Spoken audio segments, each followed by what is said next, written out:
1 Kings chapter 21 verse 1 to 29. And it came to pass after these things that Naboth the Jezreelite had a vineyard which was in Jezreel, next to the palace of Ahab king of Samaria. But Naboth said to Ahab, "The Lord forbid that I should give the inheritance of my fathers to you." So Ahab went into his house sullen and displeased because of the word which Naboth the Jezreelite had spoken to him. For he had said, "I will not give you the inheritance of my fathers." And he lay down on his bed, and turned away his face, and would eat no food. But Jezebel his wife came to him, and said to him, "Why is your spirit so sullen that you eat no food?" He said to her, "Because I spoke to Naboth the Jezreelite, and said to him, 'Give me your vineyard for money. Or else, if it pleases you, I will give you another vineyard for it.'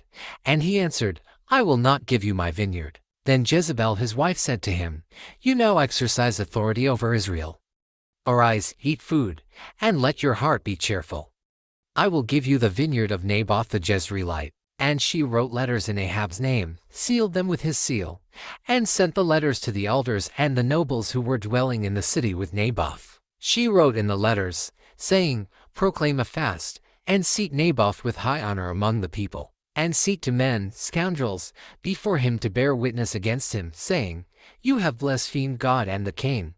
Then take him out, and stone him, that he may die.' So the men of his city, the elders and nobles who were inhabitants of his city, did as Jezebel had sent to them, as it was written in the letters which she had sent to them. They proclaimed a fast, and seated Naboth with high honor among the people. And two men, scoundrels, came in and sat before him. And the scoundrels witnessed against him, against Naboth, in the presence of the people, saying, 'Naboth has blasphemed God and the king.' Then they took him outside the city and stoned him with stones, so that he died. Then they sent to Jezebel, saying, 'Naboth has been stoned and is dead.' And it came to pass, when Jezebel heard that Naboth had been stoned and was dead, that Jezebel said to Ahab, 'Arise, take possession of the vineyard of Naboth the Jezreelite, which he refused to give you for money, for Naboth is not alive, but dead.' So it was, when Ahab heard that Naboth was dead, that Ahab got up and went down to take possession of the vineyard of Naboth the Jezreelite. Then the word of the Lord came to Elijah the Tishbite, saying, 'Arise, go down to meet Ahab king of Israel, who lives in Samaria. There he is, in the vineyard of Naboth, where he has gone down to take possession of it. You shall speak to him, saying, Thus says the Lord, Have you murdered and also taken possession? And you shall speak to him, saying, Thus says the Lord, In the place where dogs lick the blood of Naboth, dogs shall lick your blood, even yours.' So Ahab said to Elijah, 'Have you found me, O my enemy?' And he answered, 'I have found you, because you have sold yourself to do evil in the sight of the Lord. Behold, I will bring calamity on you.